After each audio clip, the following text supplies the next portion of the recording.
The peak Jorge Masvidal era was a wild time in the UFC, but was it all a fraud? Was Jorge Masvidal ever really that good? As with all things, looking at MMA careers in hindsight will show you things that maybe you should have seen the first time around. But in the case of Jorge Masvidal, we might have been a little bit more deceived than usual. From 2019 to 2021, Jorge Masvidal was at the peak of his celebrity and the peak of his fighting career. Let's catch up real quick before we dive into it. Jorge Masvidal has been a pro MMA fighter since 2003, and when you look at his record, you notice that he would win a few, and then he'd have a loss or two, and then he'd win a few, and that pattern sort of repeats itself a lot. Coming into 2017, Jorge Masvidal was 31-11 overall, and he was 8-3 in the UFC. In 2017, he fought 3 times. He beat Donald Cerrone, then lost to Demian Maia, and also lost to Stephen Wonderboy Thompson.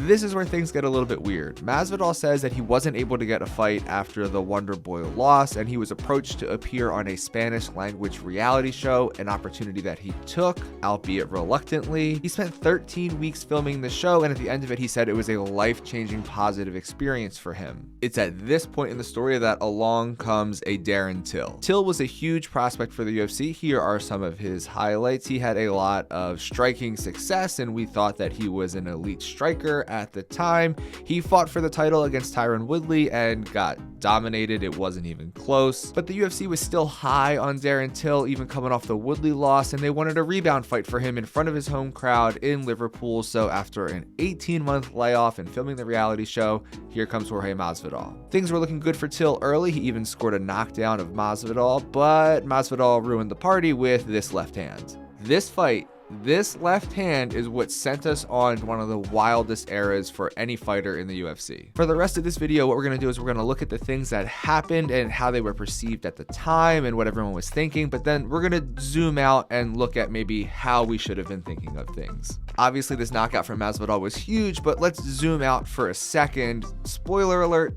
Darren Till was never really that good. He started his career 17-0, but since the Woodley fight, he's got 1 win in his last 7 fights. He's no longer in the UFC. He's fighting influencers and doing his best to get a fight against Jake Paul. You could argue that his decline was more rapid than his rise to success. And side note, speaking of influencer fighting, if any influencers want to do like a jiu-jitsu match, I'd be down for that because I'd love to get paid a lot more money than I deserve for a thing that no one should watch. But back to Masvidal. Coming off the Till knockout, he was booked in a grudge match against Ben Askren, and these two did not like each other, and the pre-fight buildup was a bit intense. How do you beat him? Any way I want. I don't like this dude, man. Before my alarm goes off, I'm already awake. I want to break his fucking face, man. I want to break his fucking rib cage. And as I've probably shown you a few times already in this video, the flying knee knockout of Ben Askren is one of the greatest highlights in the history of the UFC. Regardless of the context of this video, and maybe we're talking about Jorge Masvidal not being that great, this is incredible. Every time I see it, it's incredible. The whole clip is like 10 seconds long. It's good the whole time. It's just an incredible knockout. But let's zoom out for a second. Ben Askren, and this will be controversial, Ben Askren was not that good. Yes, he had a lot of success in outside organizations outside of the UFC, and you could make the argument that he fought a lot of guys who were not very good or cans or past their prime or fighting Shinya Aoki when he outweighed him by a bunch or, you know, whatever. Ben Askren in the UFC just was not that good. His first fight was a win against Robbie Lawler that really should have been a loss if you asked me. Then he gets flying kneed by Masvidal. Here's the clip again. Then he got submitted by Demian Maia and his career was over. What would have happened if the flying knee didn't connect and the fight with Askren went more than 3 seconds? Would Ben Askren have been able to just take down Masvidal and grind him out like future opponents? And that's called foreshadowing. Was hitting a flying knee on a 35-year-old Ben Askren who never again won a UFC fight and only had 1 controversial win in the UFC on his record anyway, was that something that would have happened to anyone else in the division? It's crazy impressive and incredible to watch, but would it have happened to anybody else besides Ben Askren? But with 2 back-to-back highlight reel KOs, the UFC rewarded Masvidal with a new 8-fight contract. The UFC also announced that Jorge Masvidal would fight Nate Diaz for the BMF title, and I have a lot of thoughts on the BMF title, so if you want to hear those, let me know in the comments and I can make a video all about it. But Jorge Masvidal pieced up Nate Diaz and won the belt after the doctor stopped the fight due to a cut to Nate Diaz. The fight wasn't close. Masvidal was now a champion of sorts, but let's zoom out. At the time of their fight, Nate Diaz was 20-11, and after their fight, he went on to get completely outclassed by future champion Leon Edwards. Diaz did get another win, but it was against Tony Ferguson, who at the time of their fight was on a 3-fight losing streak, and then Tony never won another fight again, and he ended up with an 8-fight losing streak. So even Nate's one win was against a guy who was in the middle of an 8-fight losing streak. So was Diaz considered elite at the time that Masvidal beat him? Maybe, but he should not have been. Was Masvidal's win against Diaz very impressive? Yeah, it was. He dominated him and cut him up real bad. Masvidal just won 3 fights, all in convincing and dominating fashion, but unfortunately for him, this is where the winning stops. Kamaru Usman was the reigning welterweight champion at the time, and he was scheduled to fight Gilbert Burns in Abu Dhabi, but Gilbert Burns got COVID like 2 weeks before the fight, so Jorge Masvidal, coming off of a new 8-fight contract and 3 convincing highlight reel wins, was slotted in to fight Kamaru Usman in Abu Dhabi. He flew halfway around the world to fight the guy at the top of the pound-for-pound list at the time, and that's just very impressive. I don't care who you are, how good you are, what your record is, to take that fight, that's pretty cool. That's a really good thing to do. And that's something that's a guaranteed way to build in fans, and that's exactly what happened. He saved this card. He took this fight on short notice against a killer.